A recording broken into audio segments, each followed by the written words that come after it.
ಆರೋಗ್ಯರಿ ಮಹಾನಗರದ ಎಲ್ಲ ನಮ್ಮ ಮಾಧ್ಯಮದ ಬಂಧುಗಳೇ ಮತ್ತು ದೃಶ್ಯ ಮಾಧ್ಯಮದ ಬಂಧುಗಳೇ, ನಮ್ಮ ರಾಯಬಾಗ್ ತಾಲೂಕು ಲಿಂಗಾಯತ ಪಂಚಮಸಾಲಿ ಮಹಾಸಭೆಯಿಂದ ಕರೆದಿರ್ತಕ್ಕಂಥ ಆರೋಗ್ಯರಿ ನಗರದಲ್ಲಿ ಕರೆದಿರ್ತಕ್ಕಂಥ ಮಾಧ್ಯಮದೊಂದಿಗೆ ಭಾಗವಹಿಸಿದ ನಮ್ಮ ಪಂಚಮಸಾಲಿ ಸ್ವಾಗತ ಸಮಿತಿಯ ಅಧ್ಯಕ್ಷರು ಹಿರಿಯರಾಗಿರ್ತಕ್ಕಂಥ ಆಸಗಿ ಬಸವಗೌಡರು, ಸ್ವಾಗತ ಸಮಿತಿಯ ಹಿರಿಯ ಉಪಾಧ್ಯಕ್ಷರು ಆಗಿರ್ತಕ್ಕಂಥ ಹಿರಿಯರ ಪಾತ್ರಗಳು, ನಮ್ಮ ಸ್ವಾಗತ ಸಮಿತಿಯ ಕಾರ್ಯಾಧ್ಯಕ್ಷರಾಗಿರ್ತಕ್ಕಂಥ ಆಜೂರಿ ತಾಲೂಕಿನ ಅಧ್ಯಕ್ಷರಾಗಿರ್ತಕ್ಕಂಥ ಇನ್ನು ಮಾಧ್ಯಮದಲ್ಲಿ ಭಾಗವಹಿಸಿರ್ತಕ್ಕಂಥ ಎಲ್ಲ ಹಿರಿಯರು ಎಲ್ಲ ಹಿರಿಯರು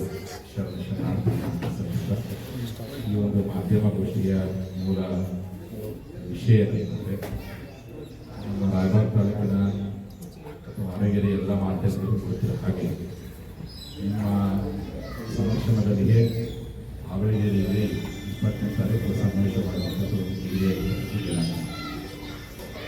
ರಾಯಬಾಗ್ ತಾಲೂಕಿನಲ್ಲಿ ಶ್ರಾವಣ ಮಾಸದ ಪ್ರಯುಕ್ತವಾಗಿ ಕಳೆದ ಒಂದು ತಿಂಗಳ ಕಾಲ ಎಲ್ಲ ಗ್ರಾಮಗಳಲ್ಲಿ ಇಷ್ಟಲಿಂಗ ಪೂಜೆ ಮತ್ತು ಗ್ರಾಮದಲ್ಲಿ ಕೂಡಲ ಸಂಗಮ ಕಾರ್ಯಕ್ರಮ ಯಶಸ್ವಿಯಾಗಿ ಮಾಡಲಾಗಿದೆ. ಈ ನಡುವೆ 8ನೇ ಹಂತದ ಮೀಸಲಾತಿ ಹೋರಾಟವನ್ನು ಕರ್ನಾಟಕದ ಯಾವುದಾದ್ರೂ ಭಾಗದಲ್ಲಿ ಶುರು ಮಾಡಬೇಕಂತ ಅಪೇಕ್ಷೆಯು ನಾಡಿನ ಜನತೆಯಷ್ಟು ಸಮಾಜ ಭಾಗದಲ್ಲಿದೆ. ಶ್ರಾವಣ ಮಾಸದಲ್ಲಿ ನಮ್ಮ ತಾಲೂಕಲ್ಲಿ ಗುರುಗಳು ಧಾರ್ಮಿಕ ಸಂಸ್ಕಾರವನ್ನು ಕೊಡುವಂಥ ಕಾರ್ಯ ಮಾಡಿದ್ದಾರೆ. ಆ ಪವಿತ್ರವಾದ ಮಾಸದಲ್ಲಿಯೇ ಪ್ರತಿ ಹಳ್ಳಿಗೂ ಪ್ರವಾಸ ಮಾಡಿದ್ದಾರೆ. ಹಾಗಾಗಿ ಈ 8ನೇ ಹಂತದ ಮೀಸಲಾತಿ ಹೋರಾಟವನ್ನು ರಾಯಬಾಗ್ ತಾಲೂಕಿನ ಆರೋಗ್ಯದಲ್ಲಿ ಶುರು ಮಾಡಬೇಕು ಎನ್ನುವಂಥ ಎಲ್ಲರ ಒಂದು ಅಭಿಪ್ರಾಯಗಳಿದೆ. 20ನೇ ತಾರೀಕು ಶನಿವಾರ ಬೆಳಗ್ಗೆ 11 ಗಂಟೆಗೆ ಸರಿಯಾಗಿ ರಾಯಬಾಗ್ ತಾಲೂಕಿನ ಆರೋಗ್ಯದಲ್ಲಿ ಲಿಂಗಾಯತ ಪಂಚಮಸಾಲಿ 2A ಮೀಸಲಾತಿಗಾಗಿ ಮತ್ತು ಲಿಂಗಾಯತ OBC ಮೀಸಲಾತಿಗಾಗಿ ಈ ಭಾಗದಲ್ಲಿರ್ತಕ್ಕಂಥ ಚತುರ್ಥರಿಗೂ 2A ಮೀಸಲಾತಿ ಸಿಗಲಿ ಅನ್ನುವಂಥ ಒಂದು ಭಾವನೆಯಿಂದ 8ನೇ ಹಂತದ ಮೀಸಲಾತಿ ಹೋರಾಟವನ್ನು ಸೆಪ್ಟೆಂಬರ್ 20ನೇ ತಾರೀಕು ಆರೋಗ್ಯದ ಮಹಾನಗರದಲ್ಲಿ ಏರ್ಪಡಿಸಲಾಗಿದೆ. ಈ ಒಂದು ಸಮಾವೇಶಕ್ಕೆ ಪಂಚಮಸಾಲಿ ಪ್ರತಿಜ್ಞಾ ಕ್ರಾಂತಿ ರ್ಯಾಲಿಯನ್ನು ಹೆಸರು ನೀಡಲಾಗಿದೆ. ಆ ಪ್ರತಿಜ್ಞಾ ಕ್ರಾಂತಿ ರ್ಯಾಲಿಗೆ ನಾಡಿನ ವಿವಿಧ ಊರುಗಳಿಂದ ಸಮಾಜ ಬಾಂಧವರು ಆಗಮಿಸಬೇಕು.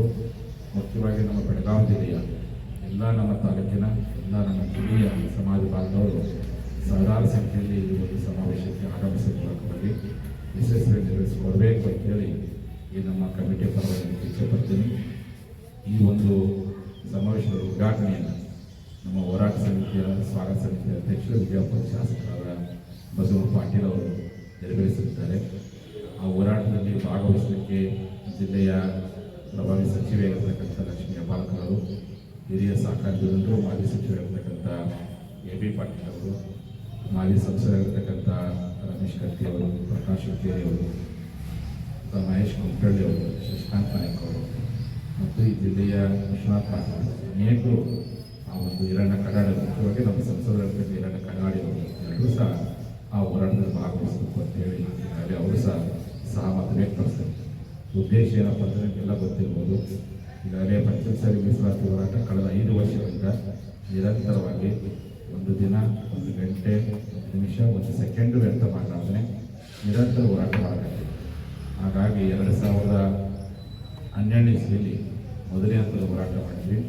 2020ನೇ ಇಸ್ವಿಯಲ್ಲಿ 2ನೇ ಹಂತದ ಹೋರಾಟ, 2020ನೇ ಇಸ್ವಿ ಡಿಸೆಂಬರ್ಗೆ 3ನೇ ಹಂತದ ಹೋರಾಟ, 2021ರಲ್ಲಿ 4ನೇ ಹಂತದ ಹೋರಾಟ ಕೂಡಲ ಸಂಘದಿಂದ ಪಾದಯಾತ್ರೆ ಮಾಡಿದ್ವಿ. ಆ ಪಾದಯಾತ್ರೆ ಕರ್ನಾಟಕದ ಪಂಚಮಸಾಲಿಯನ್ನು ಬಡಿದೆಬ್ಬಿಸುವಂಥ ಹೋರಾಟವಾಯಿತು. ಇಡೀ ಪ್ರಪಂಚಕ್ಕೆ ಪಂಚಮಸಾಲಿಯನ್ನು ಪ್ರಥಮ ಬಾರಿಗೆ ಪರಿಚಯಿಸುವಂಥ ಒಂದು ದೊಡ್ಡ ಸಮಾವೇಶವಾಯಿತು. 5ನೇ ಹಂತದ ಹೋರಾಟವನ್ನು ಸಹ ನಾವೆಲ್ಲ ಪ್ರತಿ ಗ್ರಾಮ ಪಂಚಾಯತಿ ಮಟ್ಟದಲ್ಲಿ ಹೋರಾಟ ಮಾಡಿದ್ವಿ. 6ನೇ ಹಂತದ ಹೋರಾಟವನ್ನು ನಿಪ್ಪಾಣಿಂದ ಶುರು ಮಾಡಿದ್ವಿ. 7ನೇ ಹಂತದ ಹೋರಾಟನ ವಕೀಲರ ಸಮಾವೇಶ ಮೂಲಕ ವಿಧಾನಸೌಧಕ್ಕೆ ಹಾಕಿದ್ವಿ. ಈಗ 8ನೇ ಹಂತದ ಹೋರಾಟವನ್ನು ನಮ್ಮ ಕರ್ನಾಟಕದ ಬೆಳಗಾವಿ ಜಿಲ್ಲೆಯ ಆರೋಗ್ಯದಿಂದ ಶುರು ಮಾಡಲಾಗ್ತದೆ. ಅಂದರೆ ಉದ್ದೇಶ ಏನಪ್ಪ ಅಂದರೆ, ಯಾವುದೇ ಸರ್ಕಾರ ಬರಲಿ, ಯಾವುದೇ ಮುಖ್ಯಮಂತ್ರಿ ಬರಲಿ, ಏನು ಪ್ರಮಾಣ ಮಾಡಿ ನಾವೇನು ಹೋರಾಟ ಮಾಡಿದ್ವಿ, ಮೀಸಲಾತಿ ಆದೇಶ ಪತ್ರ ನಮ್ಮ ಕೈಗೆ ಸಿಗೋವರೆಗೂ ಹೋರಾಟ ಅಂತೇಳಿ ಪ್ರಮಾಣ ಮಾಡಿದ್ವಿ. ಆ ಪ್ರಕಾರ ನಿರಂತರವಾಗಿರ್ತಕ್ಕಂಥ ಹೋರಾಟ ಮಾಡಬೇಕು. ಯಾವ ಸರ್ಕಾರ ಮೀಸಲಾತಿ ಕೊಡಲಿ ಬಿಡಲಿ ಒತ್ತಡ ಮತ್ತು ಹಕ್ಕೊತ್ತಾಯವನ್ನು ಬಿಡೋದು ಬೇಡ. ಮುಂದೆ ಭಗವಂತ ಕೊಟ್ಟೇ ಕೊಡ್ತಾನೆ.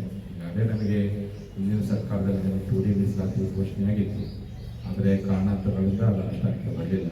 ಹಾಗಾಗಿ ಈ ಸರ್ಕಾರಕ್ಕೂ ಒತ್ತಡ ಹಾಕಿದ್ವಿ. ಕಳೆದ ಸುವರ್ಣ ವಿಧಾನಸೌಧದಲ್ಲಿ ಬಹಳ ದೊಡ್ಡ ಪ್ರಮಾಣದಲ್ಲಿ ಸಮಾವೇಶವನ್ನು ಲಕ್ಷಾಂತರ ಜನ ಸೇರಿದಾಗ ನಮ್ಮ ಮೇಲೆ ಮಾರಣಾಂತಿಕವಾದಂಥ ಹಲ್ಲೆ ಆಯಿತು. ಇದೆಲ್ಲ ಕೈಘಟನೆಗಳಿಗೂ ಸಹ ಹೋರಾಟ ಬಿಡಬಾರ್ದು. ಹೋರಾಟ ಉಳಿಸುವಂಥ, ಹೋರಾಟವನ್ನು ಬೆಳೆಸುವಂಥ ಹಕ್ಕನ್ನು ಪಡೆಯಲಿಕ್ಕೋಸ್ಕರವಾಗಿ ಮತ್ತೆ ಹೋರಾಟವನ್ನು ಶುರು ಮಾಡಲಾಗ್ತದೆ. ಹಾಗಾಗಿ ನಮ್ಮ ಜಿಲ್ಲೆಯ ಜನತೆ, ನಾಡಿನ ಎಲ್ಲ ನಮ್ಮ ಸಮಾಜದ ಪದಾಧಿಕಾರಿಗಳು ತಾವೆಲ್ಲ ಸಾಹಸಕ್ತಿ ಬಂದು ಭಾಗವಹಿಸಬೇಕು. ಬೆಳಗ್ಗೆ 11 ಗಂಟೆಗೆ ಆರೋಗ್ಯ ಕ್ರಾಸ್ನಿಂದ ಒಂದು ಬೃಹತ್ ಮೆರವಣಿಗೆ ನಡೆಯುತ್ತೆ. ಅದಾದ ನಂತರ 12 ಗಂಟೆಗೆ ಸರಿಯಾಗಿ ನಮ್ಮ ಋಷಿವೇಂದ್ರ ಲೀಲಾಮಠದಲ್ಲಿ, ಚೆನ್ನ ಋಷಿವೇಂದ್ರ ಲೀಲಾಮಠದಲ್ಲಿ ಬೃಹತ್ ಪ್ರಮಾಣದ ಪಂಚಮಸಾಲಿ ಪ್ರತಿಜ್ಞಾ ಕ್ರಾಂತಿ ರ್ಯಾಲಿ ನಡೀತಾ ಇದೆ.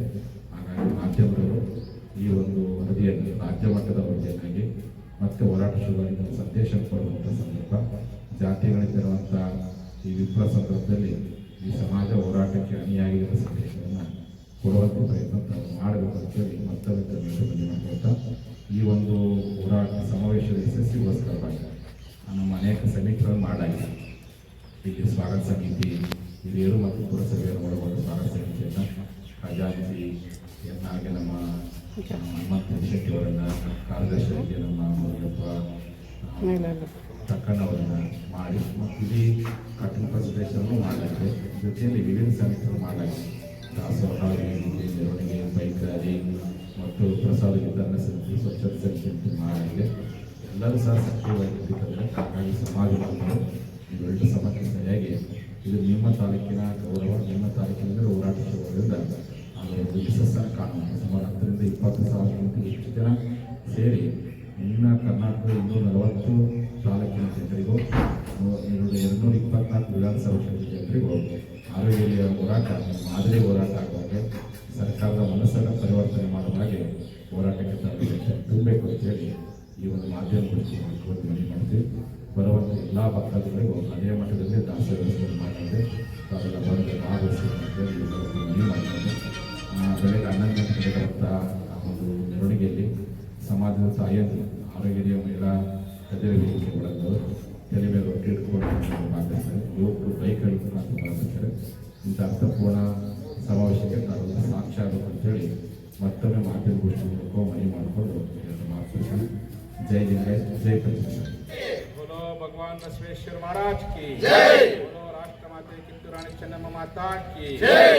जय पंचमसाली, जय जय पंचमसाली। ಬೇಕೇ ಬೇಕು, ಮೀಸಲಾತಿ ಬೇಕು, ಬೇಕೇ ಬೇಕು, ಮೀಸಲಾತಿ ಬೇಕು। ಪಂಚಮಸಾಲಿ ಮೀಸಲಾತಿ ಹೋರಾಟಕ್ಕೆ ಜಯವಾಗಲಿ। ಲಿಂಗಾಯತ ಓಬಿಸಿ ಮೀಸಲಾತಿ ಹೋರಾಟಕ್ಕೆ ಜಯವಾಗಲಿ। ಬಾಪ ಪಂಚಮಸಾಲಿ, ಕೋಟಿ ಪಂಚಮಸಾಲಿ, ಶಂಭೋ ಹರ ಹರ ಮಹಾದೇವ್। ರಾಯಬಾಗ್ ತಾಲೂಕು ಪಂಚಮಸಾಲಿ ಸಮಾಜಕ್ಕೆ ಜಯವಾಗಲಿ। ಜಯ ಪಂಚಮಸಾಲಿ, ಜಯ ಜಯ ಪಂಚಮಸಾಲಿ। ಪಂಚಮಸಾಲಿಗಳ ನಡೆಗೆ, ಪಂಚಮಸಾಲಿಗಳ ನಡೆಗೆ,